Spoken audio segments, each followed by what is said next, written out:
This is January 8th, the second Monday of 2024, ear acupuncture integration. Okay, this is good. Let's see what came up. Oh, Jerry, please. Halfway through it, partway through it, it was sort of grayish color. Mm-hmm. Then with a little square black hole. And around that gray after came a light, bright light, and it got. Cool. So after that, there was nothing. It was just like maybe a couple seconds or so, but it just went like that. And after that was just thoughts about whatever daily things or whatever. Hmm. Yeah, interesting. Yeah, different, huh? Yeah, it is different. That's really, yeah, you were excited to tell us. It's good. Because the first time you notice stuff like that, you always say, wow, what was that? Yeah. It's pretty cool. Thanks for sharing, Jerry. It is, yeah. Yes, Kelly, please. This is probably my 10th, 11th session, and they've all been very emotional. I was here last Friday, and I was very emotional. Like I was crying, and it was very, because of some things that have gone on. But I find myself, when I have these thoughts, I question why, or what's the message, or what should I learn from that thought that I have. So I feel like I'm having that thought, but I'm also trying to describe to, or explain to myself why, the reasons why I'm having these thoughts. So last Friday, it was really black. I started, it was black with a red hole, and I was trying to get through that red hole. And then there was light, and as soon as I closed my eyes, the same thing happened, but then that light went out. The red light went out, and I don't know, and then all of a sudden it was nice white light, and I'm not sure if it's because you were talking about the full moon, and I'm thinking white, like new beginning, something new. Mm-hmm. And then this is the first time I've ever felt, like, been aware of my breathing. Mm-hmm. But when all the message, the thought I had was, it's all okay, it's all okay. Like as I was breathing, like, so, I don't know, I just find it kind of calming when I come here, because I find that I walk away with answers. Here, I'm gonna go get emotional again.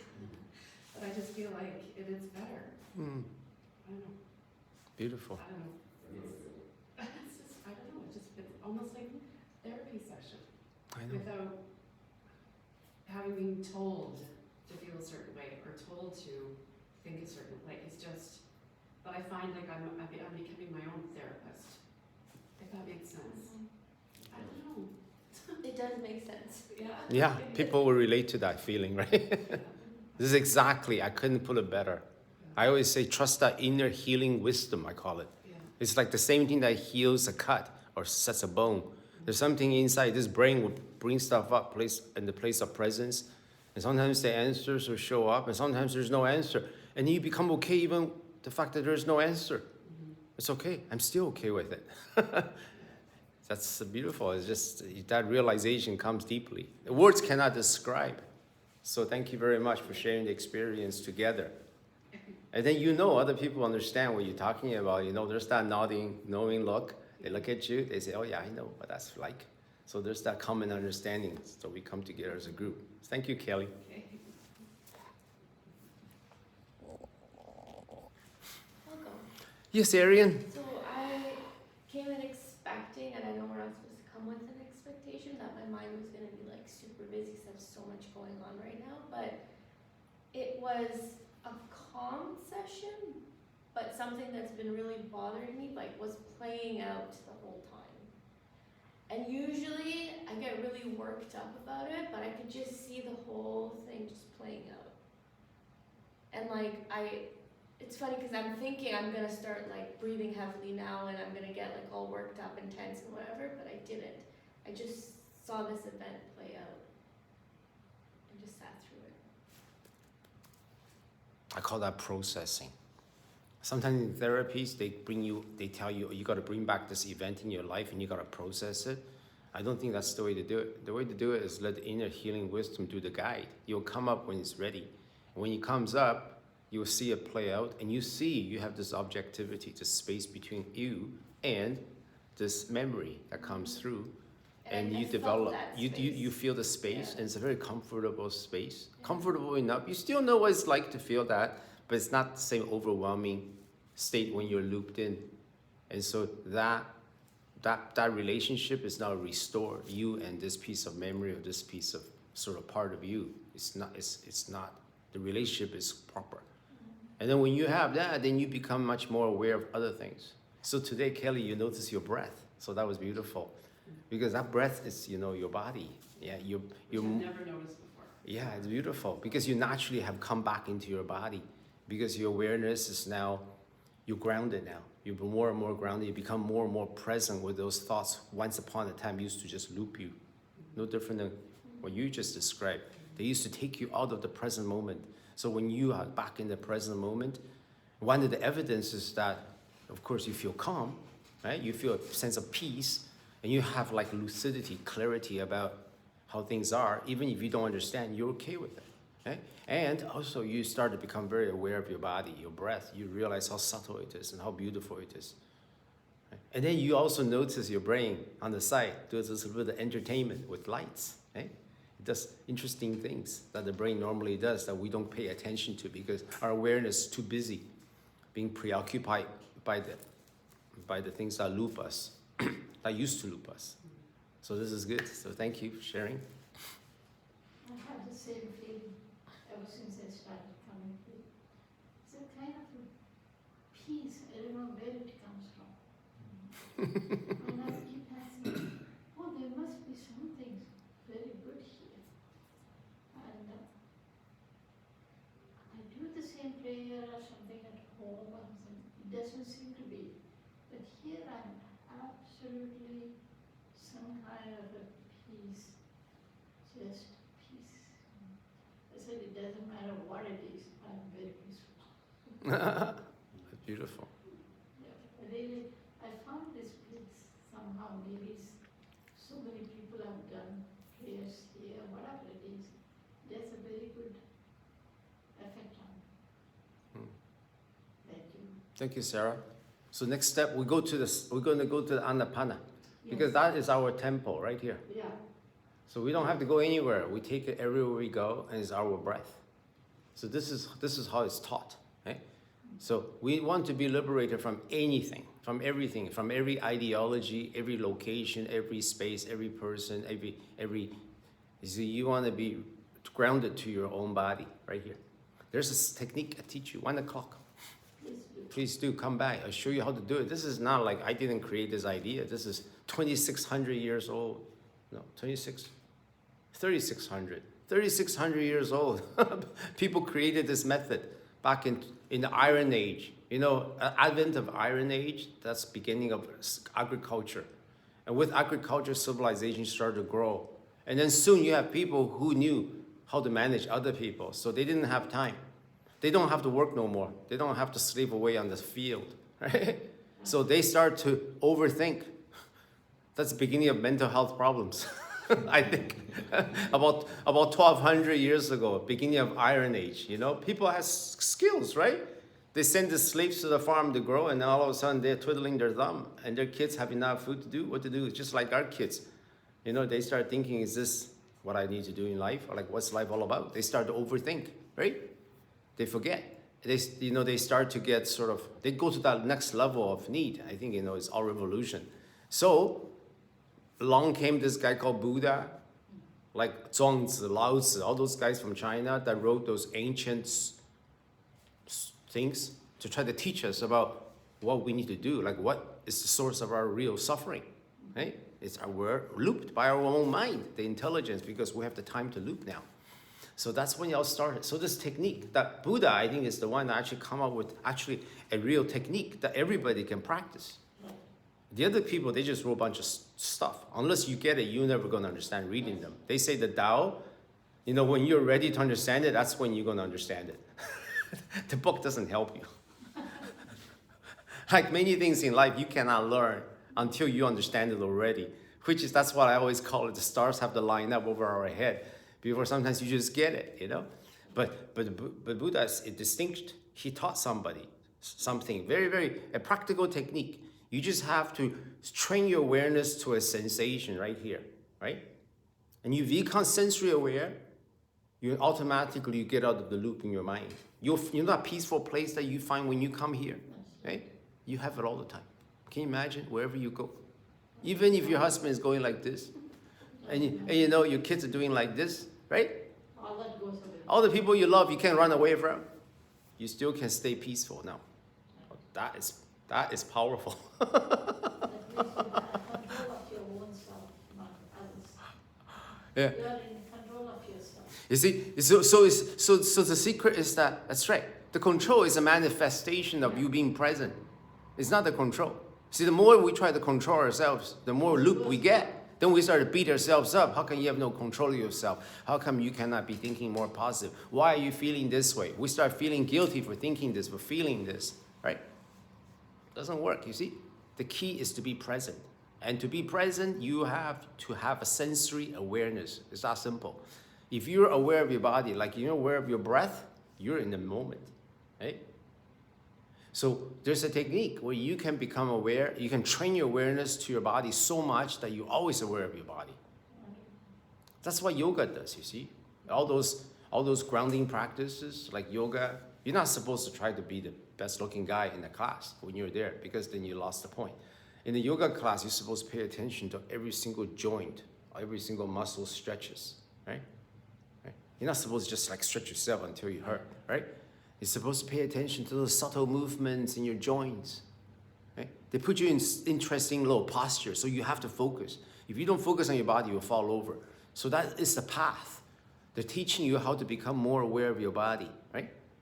So that's why yoga is a very powerful technique. Again, from ancient India. These guys are very smart. They figure it out. They do it until they're 100 years old. They're paying attention to their body. They're not just doing an exercise. It's a mental focus of concentration to your sensation. Because when you're in your sensation, you're not looped by your thoughts. Because they're two separate things, you see? Thought, sensation, thought, sensation. Every moment is just like that. Every moment there's a thought, there's a sensation. Sometimes there's no thought. Sometimes there's no even sensation. You're just basically noticing, right? That's when you get the nada experience. When you sit here, you discover what is it like. Just notice, oh, thoughts, sensation, thought, sensation, thought. That's all they are. They're just like constantly flowing by. They call it a stream of consciousness, where the awareness itself. So if you continue yourself to sensation, become expert in sensory awareness, then you stay grounded more times. And because you're present all the time, then you'll find that all those marvelous things happen because you become calmer, right? You seem to be in more control, right? Things don't bother you as much, right? And all those beautiful things, you feel peaceful, and you become highly, like, you just make the good choices because you're here and you're not making mistakes because you can see what's going on in the here and now. Of course, you're going to make the best choice, right? You're not looped in by patterns. You're not making the same mistake over again because you're present. So it's all about being in the here and now. That's the key. So there you go. I spoke a lot. So That's perfect. okay. Who wants to go next? Sure. Dave, please. Yeah, I get to spend the weekend alone, which was just, wow, really nice. I was able to everything's really very calm. I was able to drop in pretty much immediately today, just because I would, either reading or watching things along this line, whereas I would put myself first and make sure that, I wasn't, learning new things and doing new projects and not having doubt. Just having enough, realizing you're enough.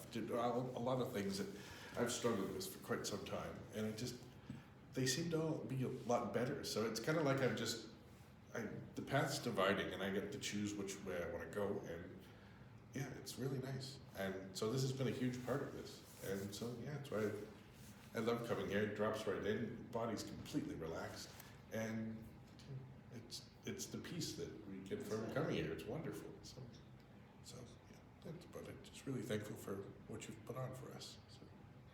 Thank you, Dave.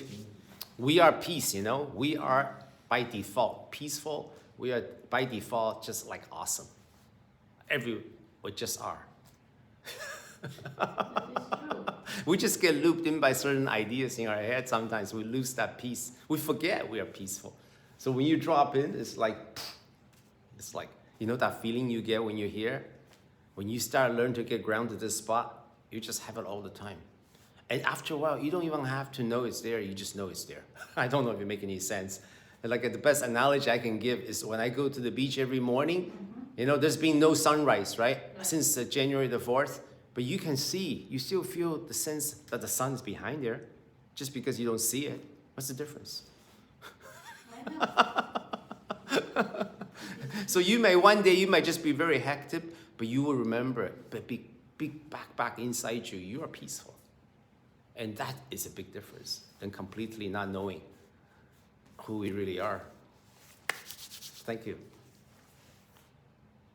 You said a lot today that answers a lot of questions.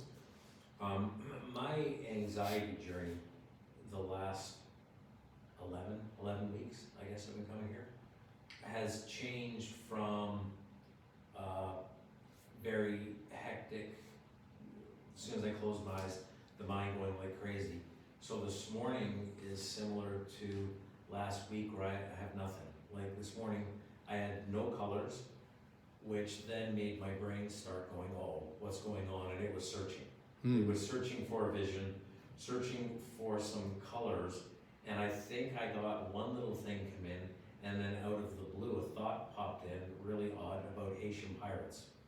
The ones on the sea that take boats hostage, really sort of weird, but that one popped in, and I'm still not sleeping very well, so I almost get to the go to sleep spot, like but then it's still pushing me, it won't let me.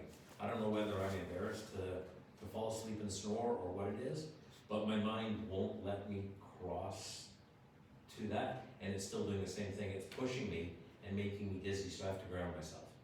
Like it gives me a shove, and I do this, and then I go back, but it did that 3 times.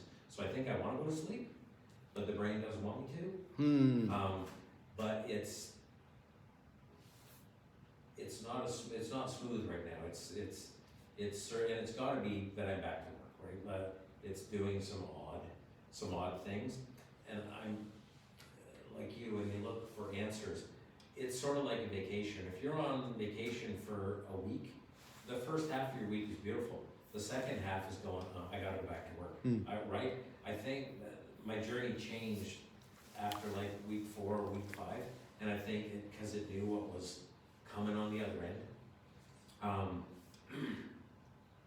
So it's not as peaceful, but it's still enjoyable. And you were talking about us all being like at peace or peaceful people.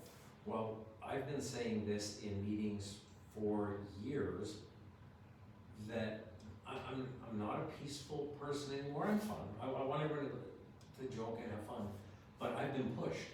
I've been pushed to be defensive because the society and people treat you poorly.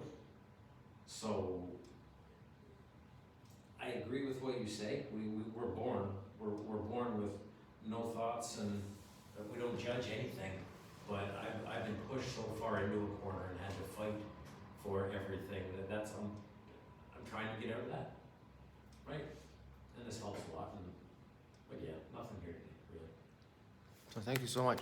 2 things came up for me. Like one of the things is that the nature of your jobs, right? A lot of our jobs, we have been conditioned, right, to be on hypervigilance, right? For example, this thing about you falling asleep, to be embarrassed to be caught like asleep, for example. Well, that could be a very, very powerful thing to have in certain job situations, right? You don't want to be caught asleep, right? I mean, especially you work in the nuclear reactor, right? So there's part of you that's been conditioned. You don't fall asleep no matter what, right? Right? So that is it. And then also the other thing is, if you ever been pushed into a corner where you have to fight, you have to stand up to fight for yourself. Now you have another session, another conditioning, right? Well, this is necessary for survival, right? So you have those conditionings. See, those conditionings are part of us forever, but they can be either a gift or a curse. The difference is if you're present or not. That's all, right? If you're present, you can take those conditioning back out, ready to deal with the situation should ever come back again, right? Or you can put it to sleep. You realize, like, hang on a second, it doesn't apply at this point. Having an extra tool is not the problem. The problem is that we get a tool, we keep using it when we don't need it. Or we put it away and we say we're never going to use it and we try to bury it when some days you need it. You see? So every single experience we have is a tool, right? It's a tool. It's that we identify with it. That is the problem. So the key, once again, is to become present. It's to become present. It's moment by moment by moment by moment. This is why Anapana, Anapana, Anapana. You got to come to this exercise I teach you, okay? It's the most powerful thing. If I could teach somebody this ahead of time, forget acupuncture. You don't even need a bottle. But this is not that easy to learn sometimes for some people who are already in a state of being looped, right? If I try to teach them an instruction, their brain goes into instruction mode, right? Because we have been conditioned, a lot of us have been conditioned into performance. We judge ourselves, am I doing this right, am I doing this wrong? So they don't drop into that deep place, right? They don't even know what it's like to be present. That's why I think this is a very, very good, happy sort of a mixture. You start with acupuncture, and now I teach you how to do Anapana. Anapana is the first 30 hours of the training of a full Vipassana taught by Buddha, all the way from like India. We're talking about 300 BC. They've been teaching it. There was once upon a time in northern India, the entire nation was Vipassana practitioners. Of course, you know, we always mess things up after a while, right? You know, we get a little too comfortable. Things get forgotten. But this tradition was preserved in Burma. Right? Because back then the king of India was very wise. He knew it wasn't going to stay. So he sent like emissaries all over Asia. He sent them out to teach this to different places, right? Because he knew it was important. He wanted to be preserved. Very few places got preserved except in Nepal, somewhere like that, okay? Nepal, they preserved it. And so this tradition was preserved. So it's just a technique. It's not religion. It's not like some spirit, some sort of like, whoa, you know? You have to believe in nothing. Yeah? If somebody says, you know, the book tells me God says so, you got to believe me. Well, you know what? That's called religion. If somebody says, you know, figure out for yourself, okay, this is the path. Okay? The answer is inside you. Now, that's spirituality. Then you will figure out for yourself because you're only asked to trust your own experience, nothing else. Right? Now, that's universal, right? Quite different. Quite different. So this is, you know, the gift of those people from the past. So come 1 o'clock. There'll be a class today, 1 p.m. So try to come. And you will see. Oh, it's online. It's online class. That link? Yeah, same link. Same link? Yeah. So it's very simple. But I know how to coach this because I've taught this for so long, right? I know where you're going to make the mistake. So I can get. Okay, because if you don't get the technique right, you know, then you don't get the benefit. Because it's not much. There's only like 5 things I have to tell you. I'm gonna have to tell you 5 things. I'm gonna tell you the first thing is pay attention to the sensation right here, right? And then I'm gonna tell you what that means because everybody will take something different away. It's very funny how simple instruction could be so difficult to follow. And until you get it, then you say, oh, is that what you meant? So is it a different instruction every day? Same instruction every day. Same instruction. Every day, because I just want you to get it. Once you get it, you don't need me no more. You don't need acupuncture. You don't need anything. You'll be able to teach this to somebody else. That's the key. I'm going to disagree with that. You don't need you anymore, don't need anything anymore. You said something again, and I need to have a gavel to get, when you say something that needs to be addressed, I need to stop you. Stop you. You said something, yeah, take the stick back. So you said something that basically about we're hard on ourselves. And it's true, like, we strive for excellence, we want to be great, we're tough on ourselves where we don't want to fall asleep at work, we don't want to fall asleep anywhere. But we can strive to do a good job, almost worried like we're going to be not reprimanded, but we're going to be looked on poorly if we don't do the good job. And in reality, nobody notices. Like, let's just say, because I've been staring at this room forever, I'm the heating and air conditioning guy. Well, the duct doesn't fit right. That one doesn't hit the ceiling. That one's okay, right?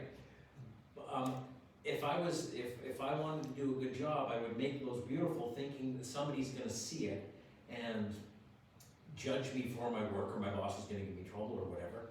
But nobody cares. So I've put pressure on myself for something that just don't matter. Right, and I know I don't know how to get away from that one, because I'm not happy with my work, my garden, my backyard, unless I think it's dead on. And if you ask Christina, my wife, she'll like, good enough is her saying. But I'm like, no, it's not good enough, because I know it's wrong, right? So I'm my worst enemy, but I'm sure that everyone that takes pride in stuff is hard on themselves. So it's neither good or bad, you see, Stefan. See, the ability to be able to see, the brain is designed to judge, to say this is better or this is worse, right? And if you're very discriminating, you have that kind of professional training, you're obviously going to notice more detail. Another person won't even see it, right? Now, what do you do with that information? That's the key. You have to be present. Otherwise you apply in the places that's none of your business. It's going to make you drive you crazy for nothing, right? You know what I'm saying? So being present is the key. So you want to be able to stay vigilant, hyper-vigilant, 100%, 1,000% vigilant if you're working with a nuclear reactor, right?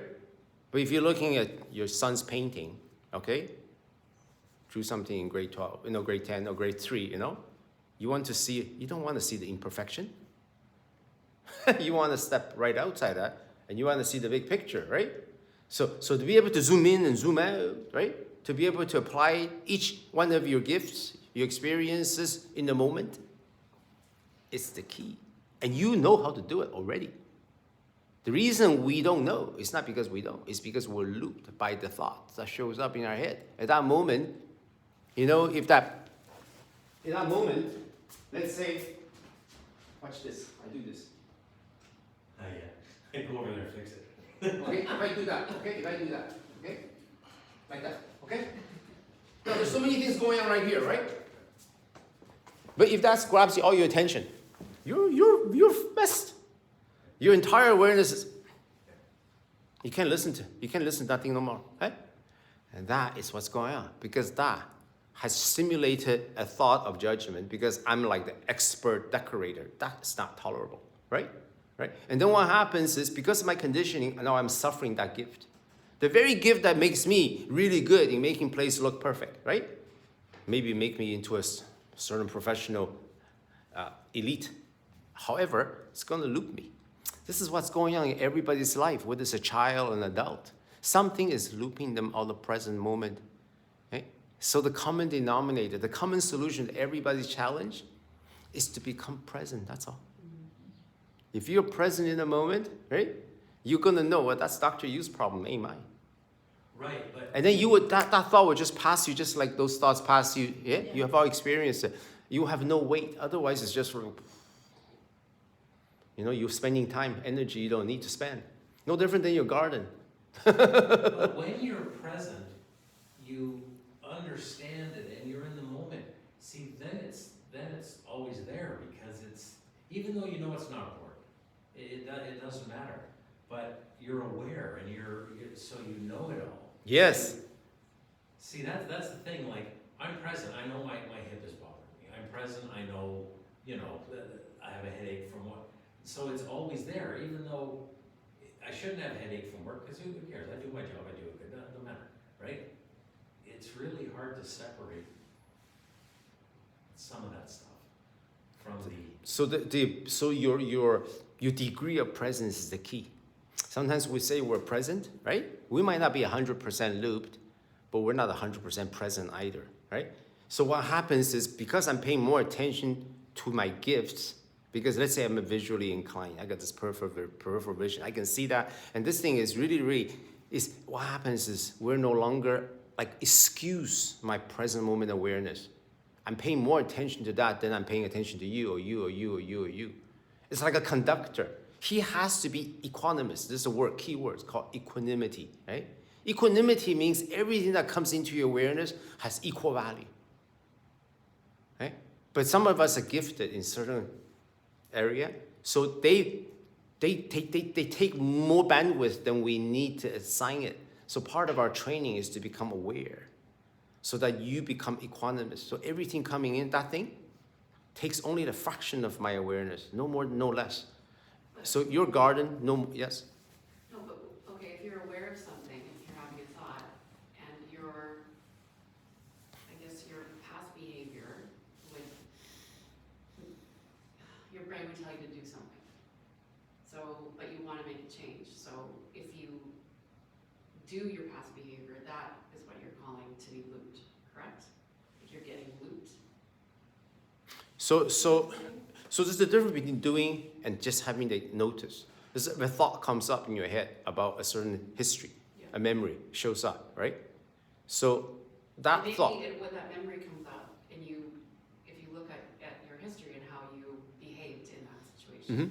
I think it's better to be present and then make a change. Don't go back to that, well, it depends. Sometimes you do, or don't go back to that same behavior. and sometimes you do. That's the key. It depends on the moment. No, you cannot predict the future, right? The key is to be present. So in this moment, in this present moment, those thoughts will come up. If it needs to come up, you don't even have to try. The brain will bring up those thoughts. So when the thought comes up, as long as you realize it's a thought, in that moment, you're going to decide. There's infinite wisdom within yourself will tell you whether or not that's the right path or not the right path. Because sometimes it is the right path. Sometimes it's not. And sometimes it's not. Okay? So it's like, I always take, once I was talking to this girl and I say, it's like,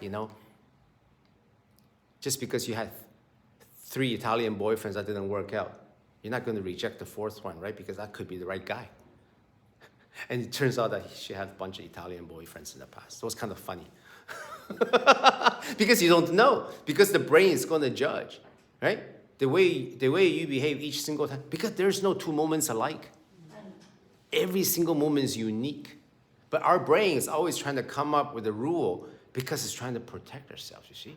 The brain is very, very, it's kind of like without enough data, it's a very silly thing. But that's the best you could do, right? That's why experience is important. When you have lots of experience, your brain is going to make the right choice. Provided you're present. The 2 things has to happen for us to be wise, right? 1, you have to have experience. 2, you have to be in the present moment to apply those experiences properly. That makes sense, right? That's why as we get older, you want to be present and awake, learn from every single experience. There's no mistakes. Everything is just an experience. You just learn. As long as you're awake, you become wiser and wiser because you know more. You have a bigger data set, and the brain can only function from the data set.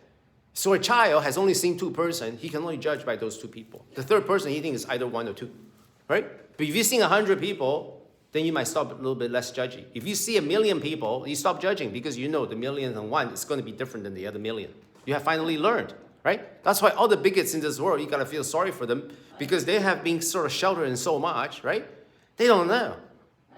They don't know. They just think that everybody of a certain description has to be a certain way because their mind, their data set is so narrow, incredibly narrow, right? They don't know. Frustrated too. There's nothing you can do. I'll share one experience of mine. Mm-hmm.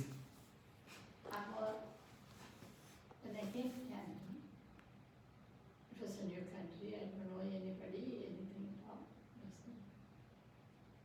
And I was trying to do my best. I was too over concentrating how to do in it. And some people had a fun about it. She's always frightened. Attitude and stuff. My God, they were taking real men. They made my life very uncomfortable. Then I got up and said, "Shit, you have brain, you can do that. What you're doing is correct. Go and show it to them, is that correct?" Still, at the beginning, they were trying to play with me. Afterwards, I said, I had to see how you do. Let me see how you're doing. They were doing no better than me. Afterwards, I got confidence. And they couldn't bully me. The moment I was getting that bullying, I was thinking I'm going to die. I'm not going to live here because I'm going nuts. I didn't know how to survive. It's not always with people. Some people have that negative attitude, whatever it is. I don't know why. So I said, whenever I see some of them, I